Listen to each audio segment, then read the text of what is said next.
Donc comme prévu, je vais continuer sur la notion d'homéomorphisme, d'espace homéomorphe. Et dans cette deuxième vidéo, on va regarder quelles sont les propriétés conservées par un homéomorphisme. C'est-à-dire, si je prends deux espaces topologiques E1 tau 1 et E2 tau 2 qui sont homéomorphes, eh bien, est-ce que je peux déduire des propriétés de l'un sur l'autre? Par exemple, si j'ai que E1 est connexe, est-ce que je pourrais en déduire que E2 l'est?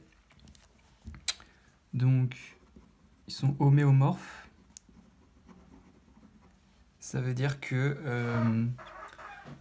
je peux disposer d'un homéomorphisme, donc une application de E1 dans E2, bijectif continu. Et de bijection réciproque continue aussi. Voilà, et donc on va regarder, j'ai fait une liste là de propriétés très classiques, et plutôt basiques, et on va regarder chacune, est-ce que, euh, est-ce que ça va être conservé ou pas. Donc je vous encourage à chercher d'abord vous-même, bien sûr, cette liste, parce que c'est pas très compliqué, la plupart ça va très vite, et à chaque fois c'est un peu le même genre de raisonnement. Donc on va y aller. Donc pour la première, on se demande. À chaque fois, je vais supposer E1 tau 1, je vais supposer la propriété sur E1 tau 1 et je vais essayer de la montrer sur E2 tau 2. Donc là, je suppose que E1 tau 1 est connexe. Du coup, E2, je peux l'écrire comme f de E1, puisque f est surjective. Donc là, j'ai un connexe et j'ai une application continue. Et vous savez sans doute, si vous avez fait un tout petit peu de trucs sur la connexité, que l'image d'un connexe par une application continue, c'est un connexe. Donc E2 est bien connexe. Alors je vais quand même le rejustifier un peu parce que s'il n'était pas connexe, souvent on fait comme ça, on suppose qu'il n'est pas connexe, comme ça on peut dire des choses, comme ça je peux le séparer. S'il n'était pas connexe, je pourrais le séparer en deux ouverts, que j'appelle V1, V2. Donc ça, c'est des ouverts non vides de E2.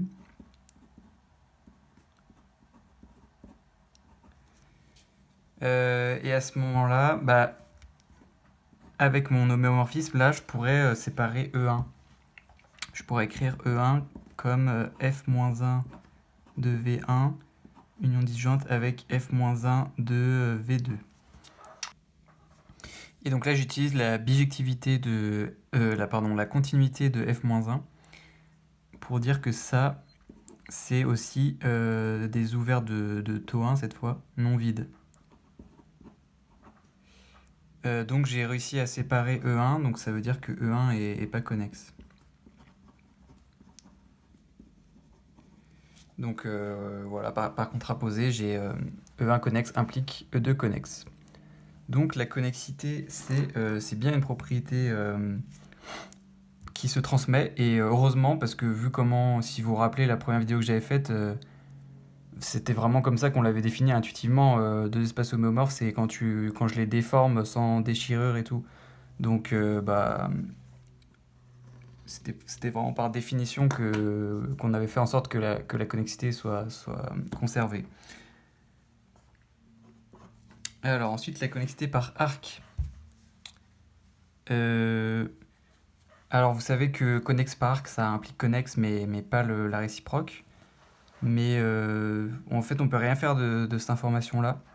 C'est pas parce qu'on a démontré que la connexité s'était transmise qu'on pourra en déduire quoi que ce soit, et réciproquement. Parce que alors, ce que je peux dire par contre là, quand je vais supposer E1 tau 1 connexe par arc, alors il sera connexe, et donc E2 tau 2 sera connexe. Ça, je peux le dire, mais du coup, je ne saurais pas si E2 tau 2 est connexe par arc. Donc, je suis obligé de refaire en fait.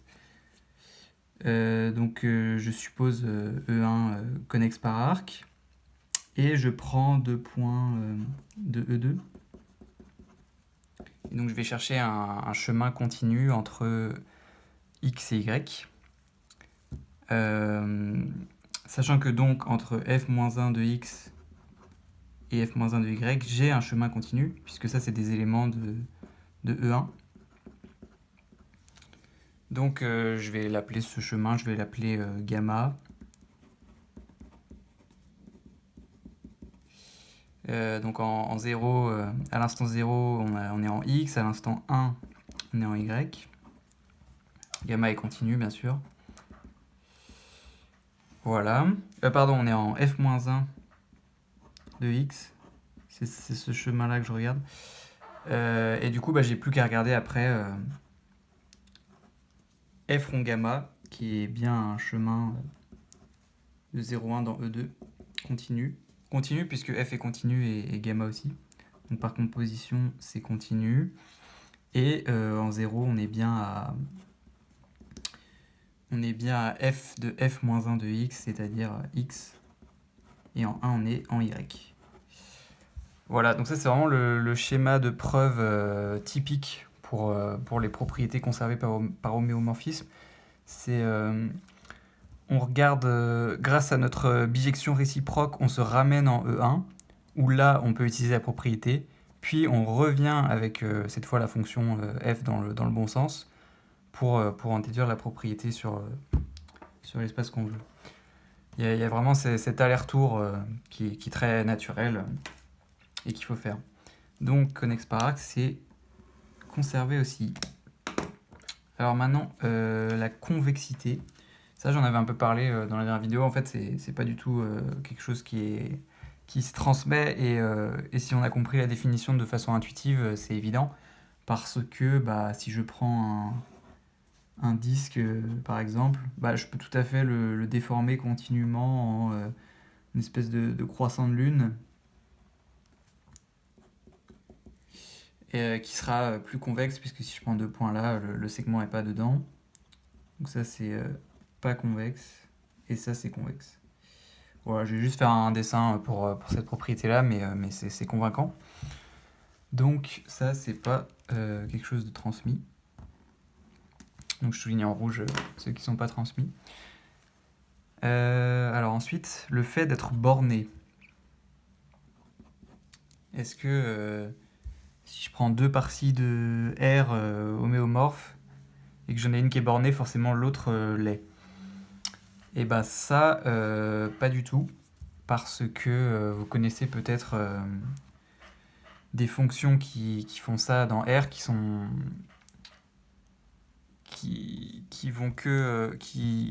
que dans un segment et qui font tout R.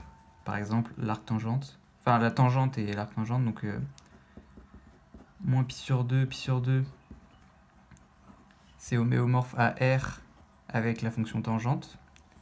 Donc dans un sens, on a tangente et dans l'autre sens, on a arc-tangente, qui sont bien continus. Et ça, c'est borné, alors que ça, c'est pas borné. Ce qui veut dire qu'en fait, dans notre définition, quand j'ai dit que c'était une déformation, un homéomorphisme, et bah, on s'autorise à étirer, si vous voulez, l'espace de façon infinie. On peut étirer infiniment ici le segment l'intervalle moins pi sur 2, je l'étire infiniment jusqu'à R tout entier. Donc ça c'est tout à fait possible. Donc on garde pas le caractère borné. Ensuite, le caractère complet. Donc complet, je rappelle, c'est quand toutes les suites de Cauchy convergent.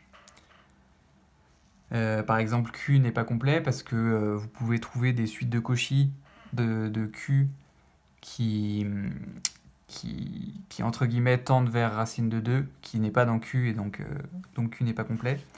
Mais R est complet, c'est d'ailleurs un peu comme ça qu'on construit en prenant toutes les limites de suite de Cauchy de rationnels. Donc R est complet mais Q l'est pas.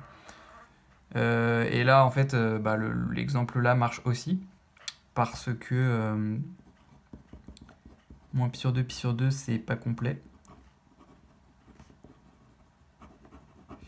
Je peux tout à fait prendre une suite à valeur dans moins pi sur 2 qui tend vers pi sur 2 qui n'est pas dans l'ensemble, donc c'est pas complet. Alors que R est complet. Voilà. Donc ça va plus vite quand il suffit de donner un contre-exemple. Alors, ensuite, la propriété d'être séparé. Alors séparé, je rappelle, c'est que dès que je prends deux points distincts dans mon ensemble, je peux leur mettre des ouverts autour d'eux qui sont disjoints. Je peux vraiment les séparer, les points. Donc je vais supposer que, comme d'habitude, que E1 est séparé. Et donc je vais chercher à montrer ça pour E2. Donc je vais prendre deux points de E2 distincts. Grâce à mon homomorphisme, je passe dans l'espace E1. Du coup, j'ai que f-1 de x et f-1 de y sont distincts parce que f est injective. Donc, ouais, c'est ça. Donc, f-1 de... alors, attendez, est-ce que c'est l'injectivité, ça? Non, enfin, c'est juste... oui, enfin...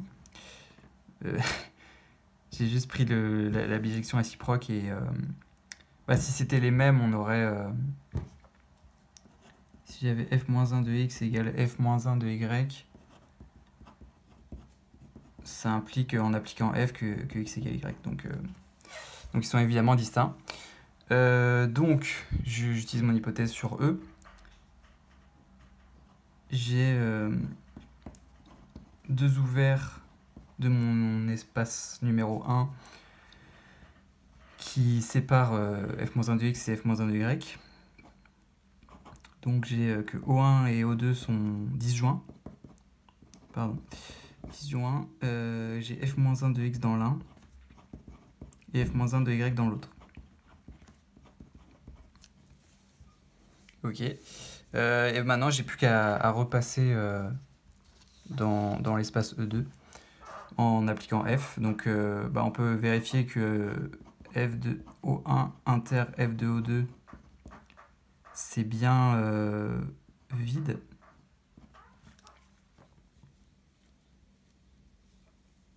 Ça, pour le coup, c'est l'injectivité de f qui nous le donne.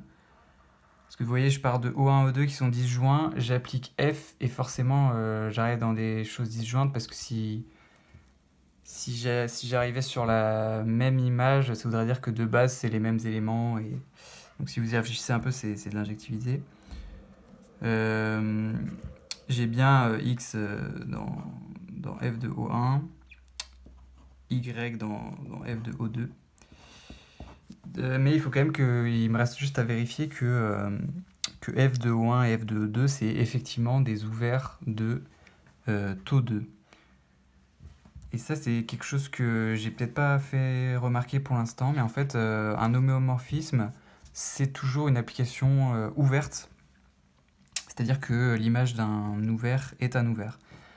Et c'est aussi une application fermée. L'image d'un fermé, c'est un fermé. Pour ça, en fait, il suffit d'écrire f de O1, par exemple. Je peux l'écrire comme... alors là, il ne faut pas s'en mêler, c'est l'image réciproque par f-1 de O1. Si vous y réfléchissez un peu, c'est pareil. Alors... ouais, c'est ça. Ouf, je me suis pas trompé, j'espère. Parce que du coup, f-1, ça va de E2 dans E1.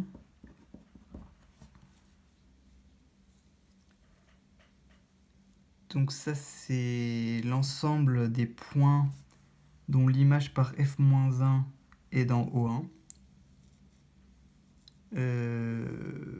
Ouais, donc ça fait f de O1.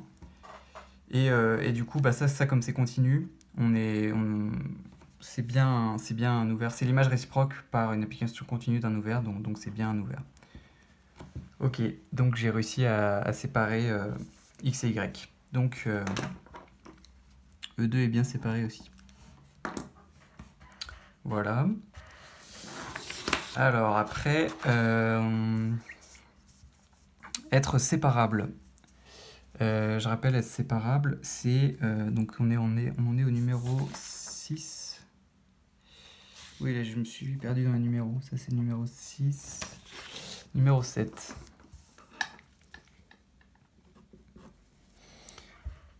Être séparable, c'est disposer d'une partie dense et quand même dénombrable. Typiquement, R est séparable parce que j'ai l'ensemble des rationnels Q qui est dense et dénombrable. Donc je suppose E1 dense dénombrable. Donc j'ai une partie D de E1 dense dénombrable.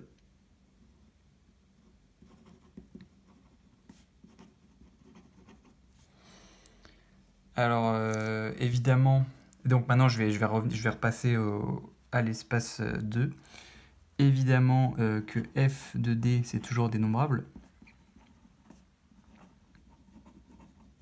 Je ne gagne pas des points en appliquant une fonction. Au mieux j'en perds, et en l'occurrence ici j'en ai autant.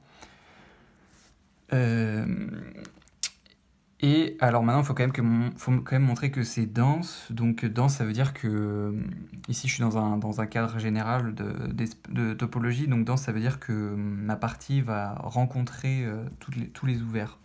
Donc je prends un ouvert de E2. Et c'est là où je vais faire un petit aller-retour encore. C'est que f-1 de O, c'est un ouvert de E1, donc D le rencontre. C'est-à-dire que D inter f-1 de O, c'est non vide. Mais ça, c'est quoi? Ça, c'est l'ensemble des points dont l'image est dans O. Donc ça veut dire qu'il y a des points de D dont l'image est dans O. Ce qui veut dire que f de D inter O est non vide. Donc au final, j'ai bien que f de 2 rencontre tous les ouverts de E2, donc f de D dense. Voilà, donc séparable, ça marche bien.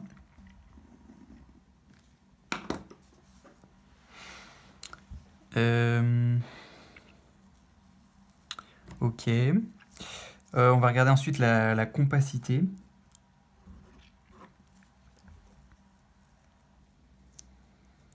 La compacité, c'est quelque chose qui va bien marcher aussi, qui peut être assez intuitif par rapport à la définition qu'on a donnée.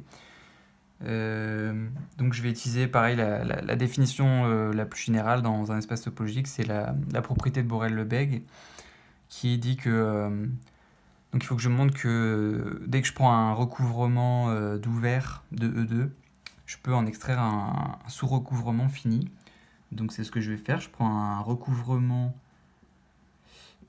de E2. Donc E2, je l'écris comme un recouvrement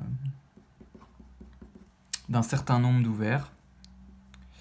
Ça, c'est des ouverts. Voilà. Je repasse dans E1. Vu que j'ai découpé E2 avec mes ouverts, je peux découper E1 avec des images réciproques.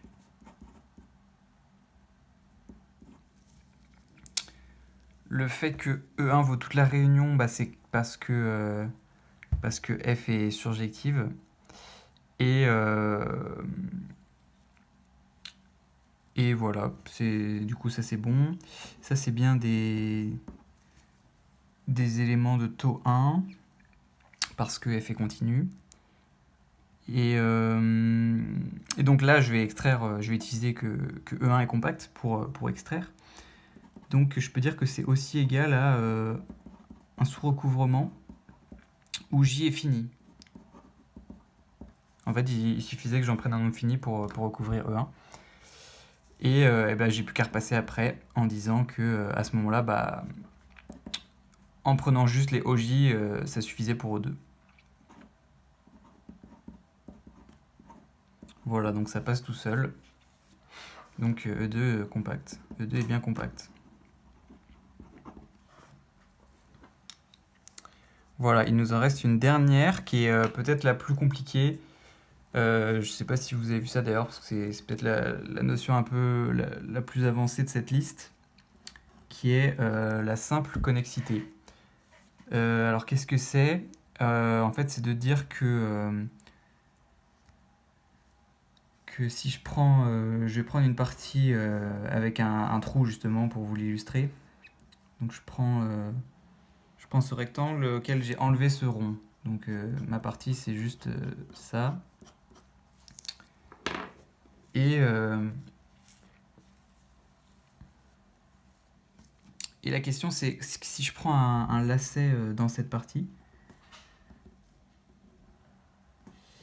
est-ce que je peux toujours déformer continuellement ce lacet pour le ramener en un point? Alors ici en l'occurrence ce lacet là, vous voyez bien que oui, j'ai juste à le resserrer en un point. En revanche, si je prends un autre lacet un peu plus vicieux, justement autour du trou, et ben ce lacet là, vous pouvez pas le resserrer plus que le trou. Pour le ramener en un point, il faudrait le déchirer à un endroit et donc ce serait pas une déformation continue du lacet. Donc ça c'est une partie qui est pas simplement connexe.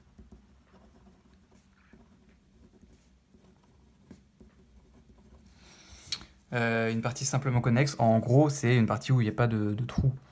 Un disque c'est simplement connexe. Tous les lacets, je peux les déformer continuellement en le lacet trivial, en un lacet trivial.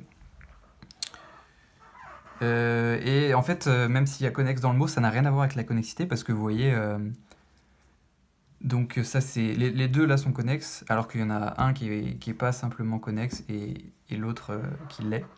Donc c'est vraiment deux choses différentes. C'est quelque chose de ouais non j'allais dire plus précis, mais non enfin c'est vraiment autre chose. Donc je vais supposer et oui, est-ce qu'on a l'intuition que c'est vrai? Bah oui, parce que là, on voit bien par exemple sur cet exemple que intuitivement ils sont pas homéomorphes, puisque pour passer du disque à ce truc-là, il faudrait qu'à un moment donné je déchire au milieu, que je fasse mon trou. Donc on a plutôt l'intuition que c'est que les espaces simplement connexes qui vont être homéomorphes entre eux. Donc, et ça va être le cas. Donc, je vais donc prendre un lacet dans E2 qui est donc un lacet c'est continu qui démarre en un certain X et qui finit en un certain Y. Et je vais montrer que je peux déformer continuellement ce lacet en un lacet trivial. Donc si je repasse dans E1, le lacet correspondant dans E1, c'est ce lacet-là qui est continu aussi, qui commence en f-1 de x et qui finit en f-1 de y.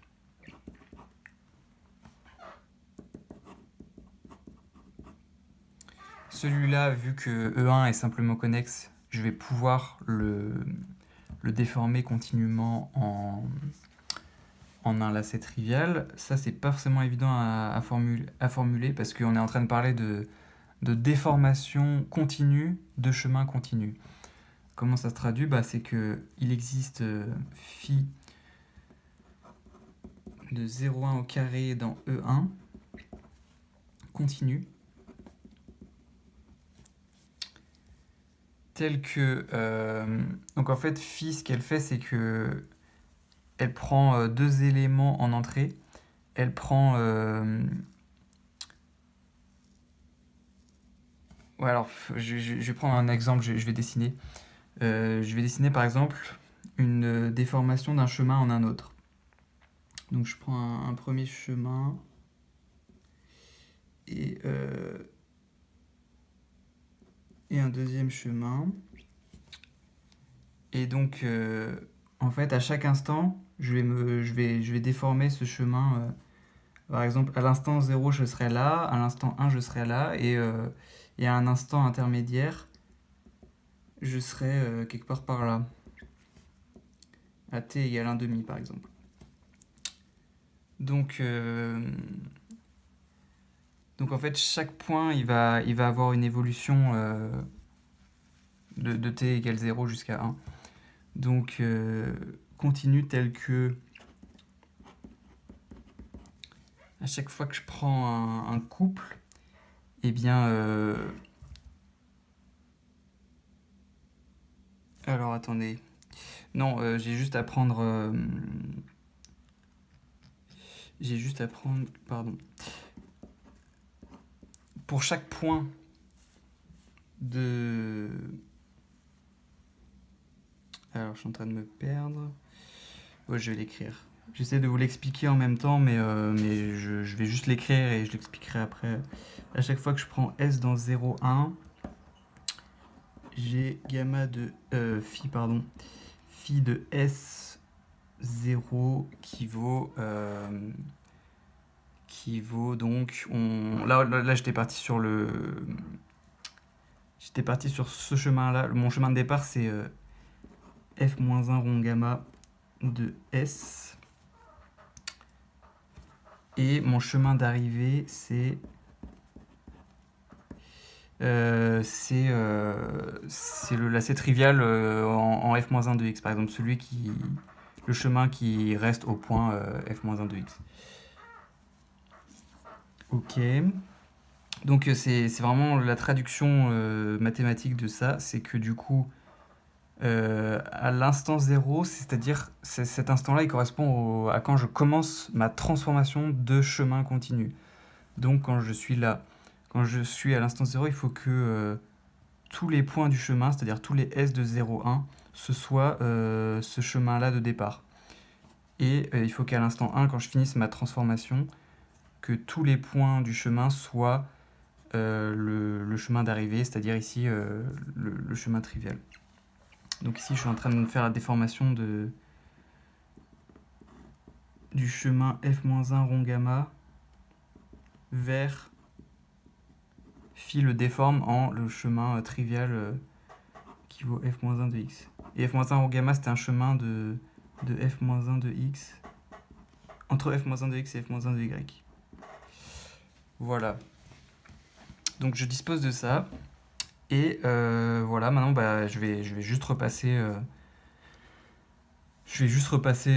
dans E2. Donc la seule difficulté en fait de cette démonstration, c'est que c'est juste la définition de la simple connexité qui est pas évidente. Enfin, à la fois elle est pas évidente à écrire et en fait elle se comprend bien visuellement, donc c'est quand même cool. Donc f rond phi, c'est bien une application de 0,1 au carré dans E2 et qui vérifie qui est continu par composition de fonctions continues, qui vérifie que quel que soit S dans 0, 1, on a f rond phi de S au début de la déformation des chemins qui vaut gamma de S, et f rond phi à la fin de la transformation qui vaut x, qui vaut le lacet trivial en x. Donc j'ai bien déformé mon chemin gamma de base en le chemin trivial égal à x. Donc j'ai bien que E2 est simplement connexe.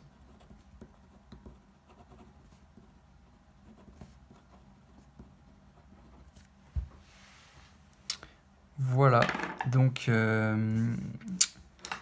on a fini la liste. Et la plupart, du coup, il y a quand même pas mal de propriétés très intéressantes qui sont conservées. J'ai envie de dire des propriétés vraiment intrinsèques. Parce que ces trois-là, c'est vraiment des propriétés, bon, c'est surtout en, bah là, c'est vraiment en réduisant l'ensemble, on peut perdre on peut perdre cette propriété. Pareil pour la complétude. Enfin, c'est des, j'arrive pas trop à mettre des mots dessus, mais je trouve que c'est des propriétés qui ont une nature différente quand même. Donc, ce qui est cool, c'est on a une grosse liste de propriétés conservées et c'est ça, comme j'expliquais déjà dans la première vidéo, c'est vraiment ça l'intérêt d'étudier les espaces homéomorphes, parce que du coup on va pouvoir choisir dans quel espace on se place pour démontrer une propriété de la façon qui nous arrange et déduire cette propriété pour tous les espaces qui sont homéomorphes. Donc pour ça, il faut évidemment bien avoir compris quelles propriétés sont conservées et lesquelles ne le sont pas. Voilà.